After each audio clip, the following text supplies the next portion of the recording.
36वां सवाल देखिएगा मेरे भाई। अब तक आप लोगों को 35 सवाल करवा दिए गए। 36वां सवाल देखिएगा, बहुत इंपॉर्टेंट सवाल है, बहुत ही इंपॉर्टेंट। चलिएगा इसका सॉल्यूशन आपको देता हूँ मैं। कलर ले लेते हैं रेड। रेड कलर की विजिबिलिटी ना सबसे अच्छी है। चलिएगा शुरुआत करते हैं मेरे भाई। क्या कहता है कि किस संख्या से -1/4 की पावर -1 को गुणा किया जाए ताकि गुणनफल -7/4 की पावर -1 का व्युत्क्रम हो। पता है क्या कह रहा है कि ये जो -1/4 की पावर -1 है ना, इसमें किसी संख्या से गुणा कर दो। मान लो वो संख्या p है, p मान लो आप p, और इसमें गुणा करने से जो यू -1/-7/4 का उल्टा तो ऐसे लिखा जाए ना किसी भी नंबर का, 1 के बटे में लिख दो आप, उल्टा आ जाएगा। तो ये कह रहा है, आप इसे सोल्व कर लो। इसे ऊपर ले जाओगे तो इसकी पावर पता क्या हो जाएगी, ये -7/4 है ना, इसकी पावर या पॉजिटिव 1 हो जाएगी, +1।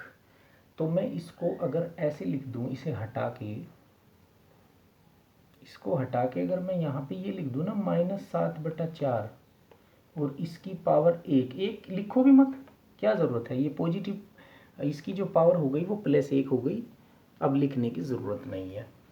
ये गुणा में है, इधर जाके बटे में नहीं चले जाएगा मेरे भाई। ये जो है ये बटे में नहीं चले जाएगा। देखो बटे में ले जाओ इसको, -1/4 की पावर कितनी है, -1। इसे यहाँ से हटा दो क्योंकि ये बटे में चला गया। तो आपने वो संख्या निकाल दी जो ये पूछ रहा, किस संख्या, तो वो संख्या निकाल दी ना आपने, p। सीधी सी बात है। अब इसको भी ऊपर ले जाओ तो इसका जो ये है ना, देखिएगा इसका जो ये है, इसको भी ऊपर ले जाओ पूरे के पूरे को, इसकी जो ये पावर है प्लस की हो जाएगी। पलटो इसको, -1/4 गुणा में ही तो लिखा जाएगा, -1/4 की पावर कितनी है, -1 जो +1 हो जाएगी, जिसको लिखना जरूरी नहीं है। तो अब सीधी सीधी बात है, इनकी दोनों की गुणा करनी है, आपका आंसर आ जाएगा। देखो भाई, माइनस की माइनस से मल्टीप्लाई करेंगे तो प्लस आ जाएगा, सिंपल। और 7 की 1 में गुणा करो, 7 और 4 चौक 16, यानी कि 7/16 आपका ऑप्शन नंबर डी आंसर आ गया। मोस्ट इम्पोर्टेंट सवाल है ये, मोस्ट इम्पोर्टेंट सवाल है एसएससी सीजीएल के बच्चों के लिए, जबकि ये टीजीटी में रखा हुआ है। इससे नेक्स्ट सवाल पे चलते हैं मेरे भाई। 37वां सवाल देख लो आप। 37वां सवाल क्या कहता है, ये है मेरे भाई आपके सामने 37वां सवाल। पता है क्या है इस सवाल में, आपसे ये चाहता है, ये क्या कहता है, पहले पढ़ते हैं सवाल को। यदि 31 क्या लिखा है, 31 36 32, अच्छा 31 36 32, 32 पहले ना लिख देते, 31 32 36, चलो कोई बात नहीं। हाँ, ये कहता है कि 3,13,632 बराबर p² गुणा q की 5 गुणा r की पावर 4 है, जहाँ p q तथा r अभाज्य संख्याएं हैं, तो p + q - 2r का मान बताओ। देखो भाई मेरी बात सुनो, इसके हम फैक्टर करेंगे। हर बच्चा यही करेगा कि इसके फैक्टर कर लेगा। इसे मैं बिना फैक्टर करे ही आपको सॉल्यूशन दूंगा इसका। तो देखो बच्चों कैसे, देखो आपके पास 3 तरह के p q और r, 3 तरह के आपके पास फैक्टर हैं, और तीनों ही ध्यान दें आप, ये प्राइम नंबर हैं, मतलब अभाज्य, जो किसी से भी ना कटे, ठीक है। तो अब देखिएगा आप सॉल्यूशन इस सवाल का, पी क्यू आर कैसे निकालता हूँ मैं। देखिएगा मेरे भाई, ये जो 31 36 और 32 संख्या दी, ये 2 से कटती है, क्योंकि इकाई अंक क्या है, इवन नंबर है। तो एक तो आ गया आपका पी क्यू आर में से, 2 आ गया, कोई सा भी मान लो, ऐसी कोई दिक्कत नहीं है, लेकिन वो बाद में डिसाइड कर लेंगे। एक फैक्टर आ गया आपका, देखिएगा फैक्टर मैं यहाँ लिखूंगा, मैं फैक्टर इस बॉक्स में लिख दूंगा। 3 फैक्टर है आपके, 31 और 36 और 32। इकाई अंक क्या है, इवन नंबर है, तो सीधी सीधी बात है, ये 2 से तो कटता ही है। तो एक तो प्राइम और 2 एक प्राइम नंबर है, तो एक फैक्टर तो आ गया। अब बचे 2 फैक्टर इसके, अब हम चेक कर लेंगे इसको। देखिएगा 2 जो प्राइम फैक्टर इसके आएंगे, 2 3 5 7 और 11, यहाँ तक चेक करते हैं। देखिएगा बहुत ईजी है यहाँ से चेक करना।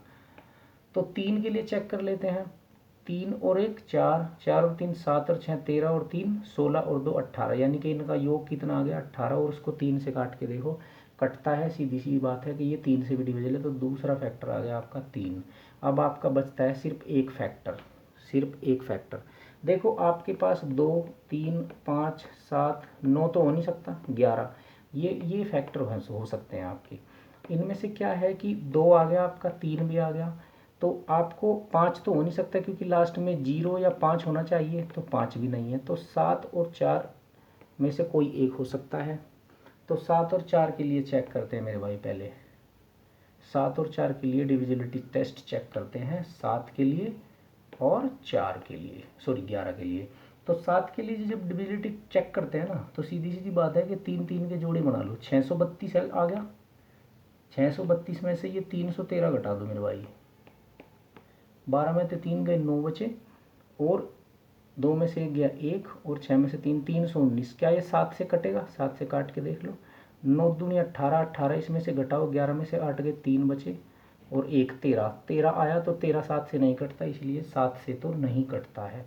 देखिएगा अगर आपको 7 से डिविजिबिलिटी का टेस्ट देखना है ना, 7 से डिविजिबिलिटी का टेस्ट अगर आपको देखना है तो मेरी शॉर्ट वीडियो देख लो, आप मेरी शॉर्ट वीडियो देख लो, 50 60 30 40 शॉर्ट वीडियो, उनमें से एक 7 का डिविजिबिलिटी का टेस्ट है, वो बहुत अच्छे से आपको क्लियर हो जाएगा। उसमें 7 से डिविजिबिलिटी के लिए 7 से विभाज्यता के कम से कम 2-3 नियम बता रखे हैं मैंने, उसमें आप शॉर्ट वीडियो में ही उसको देख लो आप, ठीक है। तो 7 से डिविजिबल नहीं है ये। अब 11 से चेक कर लेंगे बस। 11 से चेक करने के लिए या तो आप अल्टरनेटली चेक कर लो मेरे भाई, या फिर वही 3 के पेयर बना लो। 632 में 313 घटाया कितना आया था अभी, 12 में से 3 गए 9 बचे, और 1 बचा, और 319। क्या ये 11 से कटता है? 11 दूनी 22, 11 में से 2 गए 9 बचे, 99, 11 99, बिल्कुल कटता है। तो तीसरा फैक्टर आ गया भाई 11। देखो मैंने तीनों फैक्टर निकाल लिए बिना फैक्टराइजेशन के, आप इसको रख के फैक्टर करते और पता नहीं क्या क्या करते। अगर आपको डिविजिबिलिटी के टेस्ट पता है ना, डिविजिबिलिटी के विभाज्यता के नियम पता है, तो आप फटाफट कर सकते हो, इन तीनों चीज़ों को आराम से निकाल सकते हो। देखो अगर मैं आर की वैल्यू 11 लूँ, आर की वैल्यू 11, तो 11 दूनी 22 हो जाएगा, और ये 3 और 2 5 में से 22 नहीं घटा सकते, और कोई भी ऑप्शन आपका निगेटिव नहीं है। तो सीधी सी बात है, आर की वैल्यू 11 तो है नहीं। तो आर की वैल्यू या तो ये है और या फिर ये है। अगर आर की वैल्यू मैं 2 लेता हूँ, ठीक है, आर की वैल्यू अगर 2 ले लेता हूँ, तो पी की वैल्यू आपकी 3 आ जाएगी। तो पी की वैल्यू 3 आ जाएगी, या क्यू की वैल्यू 3 ले लो, ये पी और क्यू हो गई, क्योंकि इन दोनों को जोड़ देंगे, 11 और 3 14, 14 में से 2 दूनी 4 गई, कितने बचे? 10 बचे। 10 ऑप्शन में है नहीं, तो आर की वैल्यू सीधे सीधे 3 है। देखो आप, आर की वैल्यू सीधे सीधे 3 हो गई, ये आर की वैल्यू है। अब पी की वैल्यू कोई सी भी हो, कोई दिक्कत नहीं है, 2 + 11 कर दो और -2 गुना आर। आर की वैल्यू कितनी है? 3, रख दो वहाँ पे। आर की वैल्यू कितनी है? 3, क्योंकि पी और क्यू को तो जोड़ ही रखा है, इनमें से पी कोई सा भी हो जाओ, क्यू कोई सा भी हो जाओ। तो यानी कि 3 दूनी 6 और 11 और 2 13, 13 में से 6 गए, 7 बचे, 7 ऑप्शन नंबर आपका तीसरा है। ऑप्शन नंबर कौन सा है आपका? थर्ड, ये वाला। ये सॉल्यूशन है भाई बिना फैक्टराइजेशन के, इस सवाल का बिना फैक्टराइजेशन के सॉल्यूशन है ये। आप देखो कितना टेक्निकल चीज़ें दे रखी है सीटेट वालों ने इसमें। मैं कह रहा हूँ कि आर की वैल्यू 11 हो नहीं सकती, तो आर की वैल्यू या तो 2 लो आप, या 3 लो। जब आप आर की वैल्यू 2 लेते हैं, तो मैंने आपको क्या बताया, जब आर की वैल्यू 2 लेते हैं तो 2 दूनी 4 और 10 ऑप्शन आपका आता नहीं है, तो सीधी सी बात है आर की वैल्यू 3 है। आई होप कि इसका सोल्यूशन आपकी समझ में आया होगा। नहीं तो आप इसके फैक्टराइजेशन कर लो, और फैक्टर करके उन आप दूसरे तरीके से भी कर सकते हो। दूसरा तरीका मैं नहीं बताऊँ, मैं टेक्निकल सॉल्यूशन ही बताऊँगा आपको। दूसरा तरीका तो क्या है, इसको आप 31 36 और 32 इसको फैक्टराइज करो, 2 से काटो, फिर 3 से काटो, फिर 2 से, फिर 2 से काटते चले जाओ, फैक्टर निकालो, फिर उनकी पावर रखो, पावर करके कंपैरिजन करो, पी क्यू आर की वैल्यू आएगी, तब आप आंसर पे पहुँचेंगे। चलिएगा, अब 38वें सवाल पे आते हैं मेरे भाई। 38वां सवाल क्या कह रहा है आपसे? 38वां सवाल ये है भाई। 38वां सवाल आपका, 38वें सवाल में क्या कहता है कि ए की वैल्यू x² - 3y², बी बराबर x into bracket x y square minus 2x bracket closed और c की वैल्यू ये है। तो a plus B minus C की वैल्यू निकालो। देखिएगा मेरे भाई, सोल्व करते हैं इसको। a प्लस बी और माइनस सी, a की वैल्यू कितनी है मेरे भाई, इनकी गुणा करो भाई, आपस में करो गुणा इनकी सबकी। तो यहाँ लिखते हैं हम, यहाँ लिखेंगे a प्लस बी और माइनस सी। तो निकालो a की value x square minus 3x square y square, फिर b इसके साथ b की वैल्यू रखो क्या है अंदर गुणा करके, plus x square y square और माइनस 2xy, और फिर c के साथ देखो माइनस है तो माइनस का साइन पहले ही लगा लो। अब इसकी मल्टीप्लिकेशन करके रख दो, यानी कि 3y स्क्वायर और माइनस के 12x स्क्वायर वाई स्क्वायर। भाई इसको ओपन कर दो। तो जब इसको ओपन करेंगे तो ये पूरा टर्म यहाँ लिखते हैं हम। एक्स स्क्वायर के कितने टर्म है, एक ही टर्म है। वाई स्क्वायर की एक्स स्क्वायर वाई स्क्वायर ये रहा, एक ये रहा और एक ये रहा, क्योंकि इसके अंदर मल्टीप्लाई करेंगे, ब्रैकेट हटा देंगे इसका, तो ये प्लस माइनस का हो जाएगा और ये मेरे भाई प्लस का हो जाएगा। अब इनको सोल्व कर दो आप।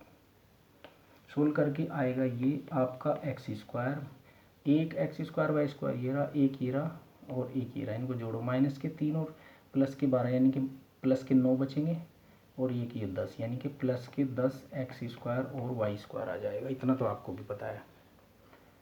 तो इनको हटाओ, इनको हटाओ, इनको हटाओ, इनको हटाओ, अब बचता है आपका माइनस के 2xy और माइनस के 3y स्क्वायर।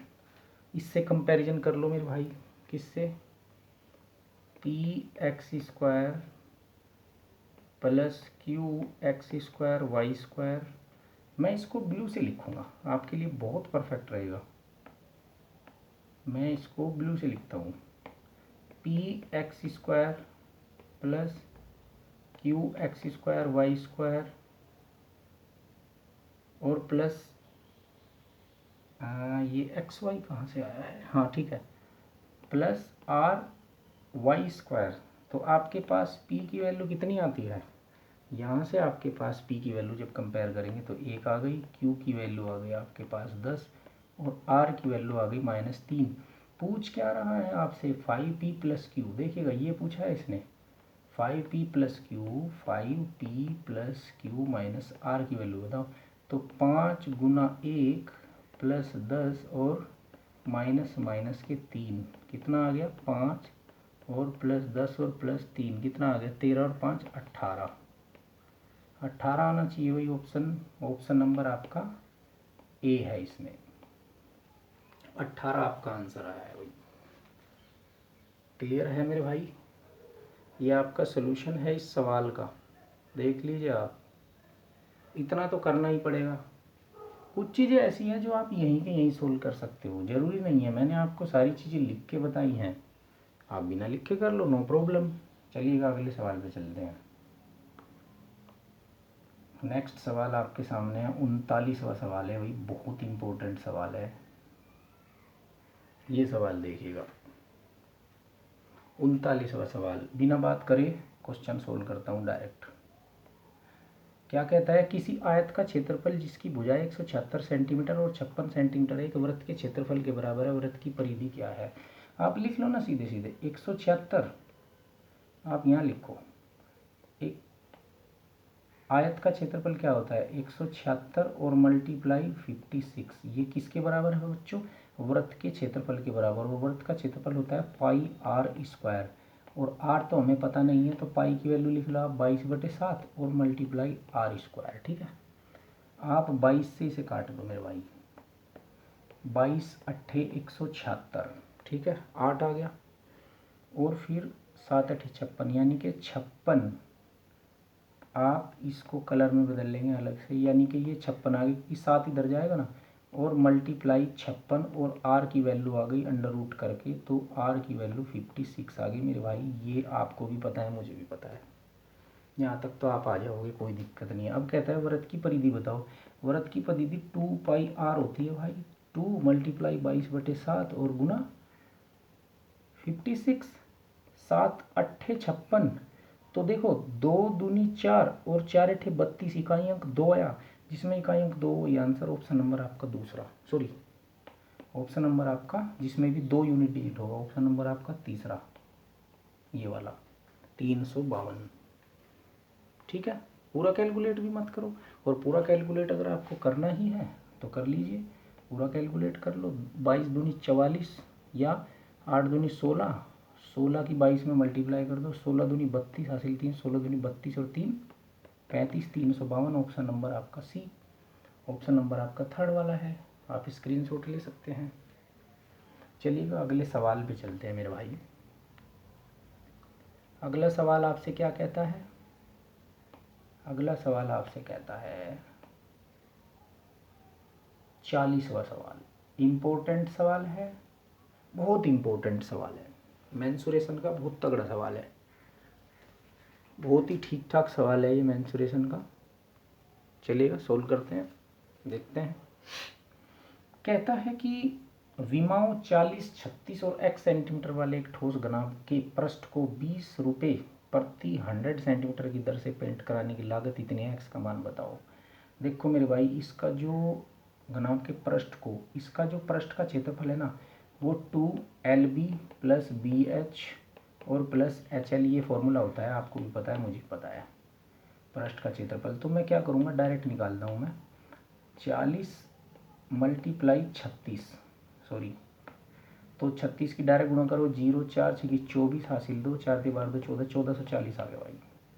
मतलब मैं ये करूँगा 1440, साफ लिखता हूँ थोड़ा, 2 1440 और प्लस एक बार 40 की x में गुना होगी, एक बार 36 में, तो 40 और 36 कितने हो गए, 76x।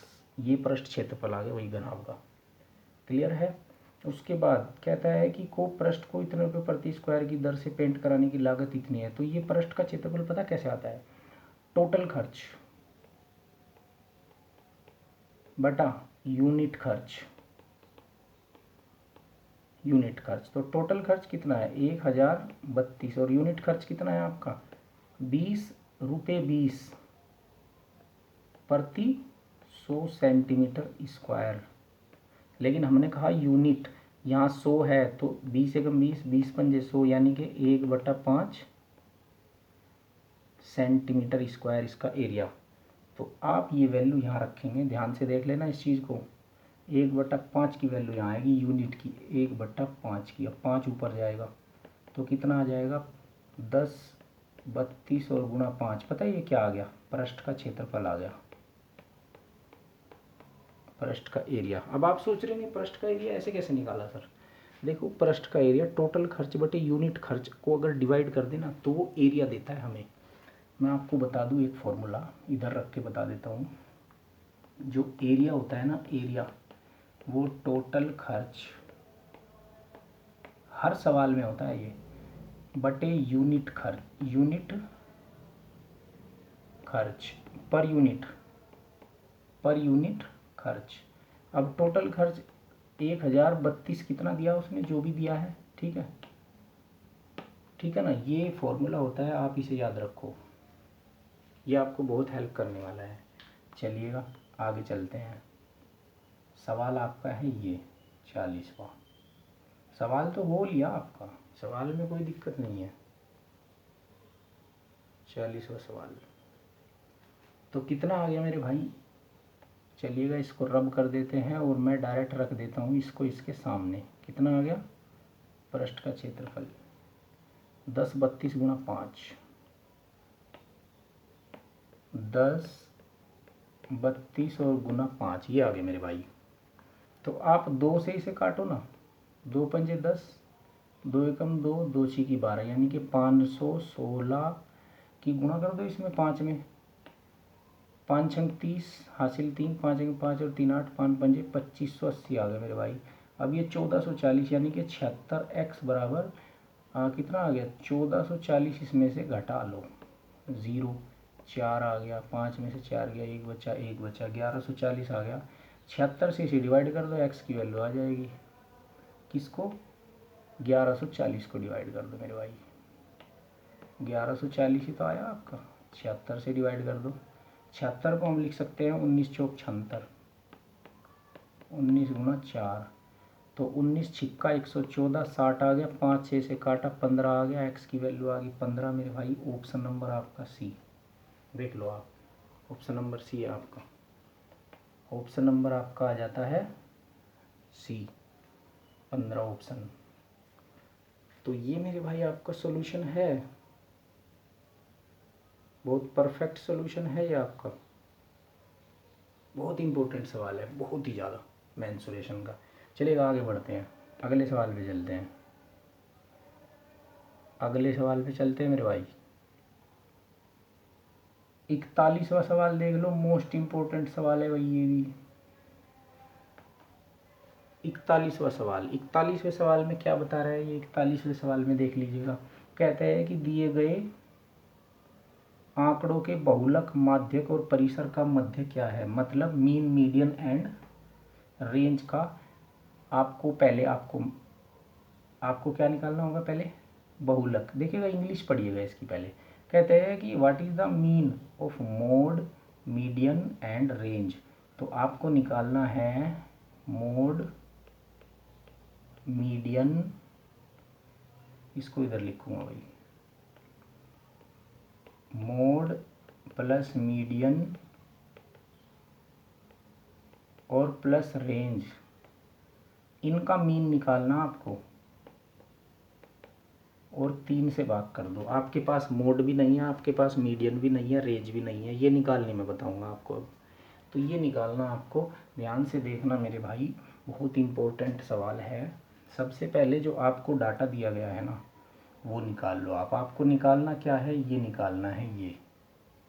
पहले आप मोड निकालो, मीडियन निकालो, रेंज निकालो, और तीनों को जोड़ के 3 से भाग कर दो। आपका मोड, मीडियन और रेंज का मीन आ जाएगा। इनका मीन नहीं पूछा है इसने, जो डाटा दिया है, जो डाटा इसने दिया ना आपको, इसका मीन नहीं पूछा है। देखिएगा, चलिएगा सोल्व करते हैं। मोड निकालते हैं वही पहले। सबसे पहले जो दिया गया डाटा है उसको एडसेंडिंग ऑर्डर में लिखेंगे, सब कभी गलती नहीं होगी। एडसेंडिंग ऑर्डर बढ़ते क्रम में लिखो, ये बढ़ते क्रम में, क्रम में। सबसे पहले इसमें लिखेंगे हम 7।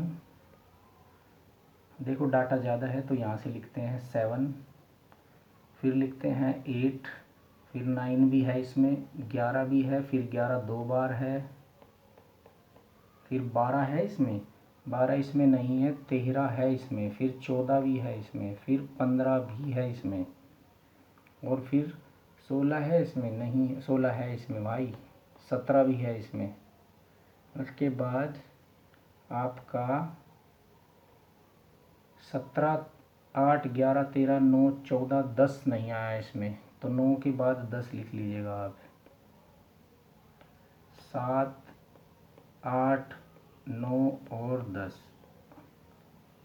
देखिएगा 17 आ गया, 8 आ गया, 11 आ गया, 13 आ गया, 9 आ गया, 14 आ गया, 10 आ गया, 11 आ गया, 16 आ गया, 23 नहीं आया, तो 23 भी लिख लो मेरे भाई इसमें। ये आपके सामने आपका डाटा ये रखा है मेरे भाई। इसको एडसेंडिंग ऑर्डर में लिखना आपको सबसे पहले, सबसे बड़ी बात ये है। अब आप mean, median, mode and range, आप सबसे पहले क्या निकालेंगे, मीडियन निकालेंगे। मीडियन क्यों निकालेंगे, मीडियन कैसे निकलती है देखिएगा। मीडियन ये होता है, इसे काटो, इसे काटो, इसे काटो, इसे काटो, फिर इसे काटो, फिर इस टर्म को, फिर इस टर्म को, फिर इस टर्म को, फिर इस टर्म को, फिर इस टर्म को, और 2 बचे बीच में। तो 11 और प्लस 13 का बटा 2 कर दो तो कितना आ जाएगा, 11 दूनी 22 और 2 24, यानी कि 12 आ गया। मीडियन आ गया आपकी 12। उसके बाद मीन, मीडियन, मोड। अब आप निकालेंगे मोड, रेड कलर ले लेता हूँ भाई, मोड निकाल लो। मोड पता है क्या होता है, मोड होता है मोस्ट रिपीटेड, मोस्ट रिपीटेड, जिसकी सबसे ज़्यादा रिपीटेशन हुआ है, जो ज़्यादा बार आया है। 11 आया है, आप देख भी रहे होंगे, ओनली 11 ही है इसमें। तो मोड कितना आ गया, 11 आ गया भाई। Median, mean, median, mode and range. अब आप निकालेंगे रेंज इसका, अब आप इसका रेंज निकालेंगे। रेंज देख लो आप कैसे निकालते हैं। रेंज निकालते हैं मेरे भाई हाईएस्ट माइनस लोएस्ट, ठीक है, हाईएस्ट माइनस लोएस्ट निकालो। कितना है, 23 है। हाईएस्ट कितना है इसमें, 23, और लोएस्ट पता है कितना है, 7 है इसमें। तो कितना आ गया, 13 में से 7 गए 6, 16 आ गया भाई, 16 ये आ गया भाई। हाईएस्ट जो सबसे बड़ा डाटा होगा उसमें से आप निकाल देंगे छोटे वाला। क्लियर है, देखिएगा आप क्या करेंगे। अब आपको निकालना है, यानी कि मीडियन, मोड, रेंज 12, 11 और 16 आ गया। अब आप क्या करेंगे कि मीडियन, मीडियन निकालो भाई। मीडियन प्लस मोड और प्लस रेंज और बटा 3 कितना है भाई, 12 और प्लस 11 और प्लस 16 बटा 3। तो आपका 11 दूनी 22 और 1 23 और 10 कितना हो गया, 33, और 33 और 6 कितना हो गया, 39। 39 को 3 से डिवाइड करेंगे, 3 एकम 3, 3 तिया 9, कितना आता है आपका 13 आ गया। ऑप्शन नंबर आपका 4th, ऑप्शन नंबर आपका 4th आ जाएगा। देखिएगा मेरे भाई, इनका योग कर लो दोबारा से, कभी गलत हो गया वो मेरा। 11 दूनी 22 और 1 23, 23 और 10 33, 33 और 6 कितने हो गए, 39, और इसको 3 से 3 एकम 3 तिया 9, यानी कि ऑप्शन नंबर आपका ये आ गया मेरे भाई 13 आ गया। ये आपका आंसर है 13। आपसे जो इसमें पूछा है, इसने पूछा ही कुछ और है। देखिएगा mean, median, range and mode 4 चीज़ें निकलती है। क्या निकलती है, मीन मैं आपको बता दूं,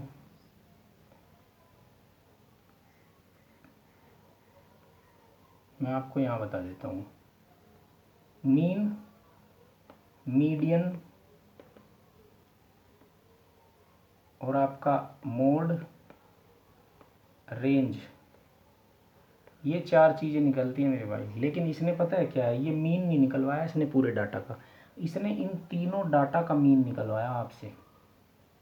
मीन, इन तीनों डाटा का मीन, यानी कि इसको मीडियन को जोड़ो, मोड को जोड़ो और रेंज को जोड़ो, और तीनों को जोड़ के 3 से डिवाइड कर दो तो मीन आ जाएगा। इनका मीन पूछा आपसे इसने, ना कि डाटा का। मान लीजिए आपको डाटा ये दिया है, मान लीजिए आपको ये डाटा दिया गया है, देखिएगा मान लीजिए आपको ये डाटा दे दिया गया, क्या कि 3, 5, 7, 8, और इनका मीन निकालना आपको। तो इनको आप जोड़ दोगे और जितनी इनकी संख्या है ना, इनको आप 4 से भाग कर दो। 5 और 3 8 और 7 15 और 8 23, 23 बटा 4, ये आया आपका मीन आ गया। लेकिन इसने इन डाटा का मीन नहीं पूछा, इसने पहले कहा है कि आप पहले मीडियन निकालिएगा, मीडियन निकालो, मोड निकालो और रेंज निकालो, और आप तब जाके निकालो इनका आंसर। देखिएगा मेरे भाई, सबसे पहले आपको, आई होप कि ये क्वेश्चन आपकी समझ में आ गया होगा। अब चलते हैं नेक्स्ट सवाल पे। कौन सा सवाल था ये सवाल था आपका 41वां। अब चलेंगे 42वें सवाल पे भाई।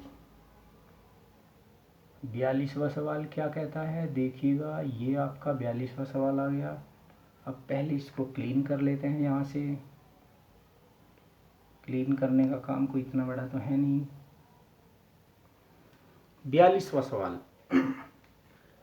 42वें सवाल को देखें आप पहले। क्या कहते हैं कि ABCD एक समचतुर्भुज है जिसमें एंगल ADB 25 डिग्री है और twice of angle BAD minus ABC का मान क्या होगा। देखिएगा समचतुर्भुज, मैं बना लेता हूँ समचतुर्भुज। ये समचतुर्भुज की चारों साइड्स बराबर होती हैं, ये A, ये B, ये C और ये D। क्लियर है। इसमें क्या कहता है, जिसमें ADB 25 डिग्री है, ए डी बी कितना है 25 डिग्री, ए डी और बी। इसका मतलब ये हुआ कि ये जो है ये वाला एंगल, ये वाला 25 है मेरे भाई, तो ये भी 25 ही होगा, और ये 25 होगा तो ये भी 25 होगा, और ये भी 25 ही होगा। रीजन उसका मैं बताता हूँ आपको, क्योंकि ये समचतुर्भुज है, ठीक है। अब कहते हैं कि ट्वाइस, क्या ट्वाइस, ये देख लीजिएगा ए डी बी 25, तो twice of B A D, यानी कि बी ए और डी, यानी कि ये जो एंगल है ये देखिएगा, चारों एंगल्स का समेशन कितना हो जाएगा, angle A plus angle B plus angle C plus angle D 360 हो जाएगा, नहीं हो जाएगा। इनमें से डी का और बी का हमें वैल्यू पता है कितना, तो एंगल ए और प्लस एंगल डी कितना आ जाएगा, यानी कि 360 और -100, क्योंकि 50 ये हो गया 50 ये हो गया, तो ये आ जाएगा 260 मेरे भाई, 260 आ गया। तो इसका मतलब ये हुआ, लेकिन जो एंगल ए है वो सी के बराबर होगा, 260 आ गया। 260 किसका समेशन आ गया, एंगल ए और प्लस एंगल सी बराबर 260 आ गया मेरे भाई, ठीक है। यहाँ तक कोई दिक्कत नहीं किसी को। लेकिन समचतुर्भुज में ये एंगल इसके बराबर हो, क्योंकि आमने सामने कोण बराबर होते हैं इसमें। तो ये हम अगर इनका आधा कर दे 260 का, तो 100 कितना आ जाएगा, ये आ जाएगा 130। तो 130 का ये एंगल हो गया और 130 का ये एंगल हो गया, ठीक है। तो सारे एंगल निकल गए। अब बताओ क्या पूछ रहा है ये पूछता है कि twice of B A D इसका 2 गुना कर दो भाई, 130 का 260 हो गया। इसमें से किसे घटाना है, ए बी सी को, ए बी और सी को, यानी कि 100 को 50 को घटाना है, तो कितना आ गया 210। 210 ऑप्शन नंबर आपका है 1, ठीक है। आई होप कि ये सवाल आपकी समझ में आया होगा। चलिएगा अगले सवाल पे चलते हैं। 43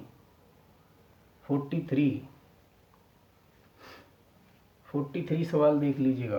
पी क्यू आर एस एक चतुर्भुज है, पी क्यू आर एस एक चतुर्भुज है, चतुर्भुज ये बनाया मैंने चतुर्भुज, देखिएगा ये और ये, देखिएगा 1 मिनट, मैं इसको थोड़ा छोटा करके आपको फिगर ज़्यादा बढ़ा दूंगा, उसमें आपको समझ जल्दी आएगा। ये देखिएगा ये एक चतुर्भुज बना लेते हैं।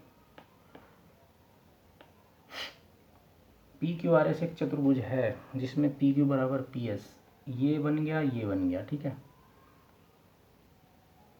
पी क्यू बराबर पी एस और आर क्यू बराबर आर एस है। पी क्यू बराबर पी एस और आर क्यू बराबर आर एस, मान लीजिए आर यहाँ पे है, ठीक है, ये आर है, पी क्यू आर एस। देखिएगा साइक्लिक ऑर्डर में होना चाहिए, ऐसे और फिर ऐसे।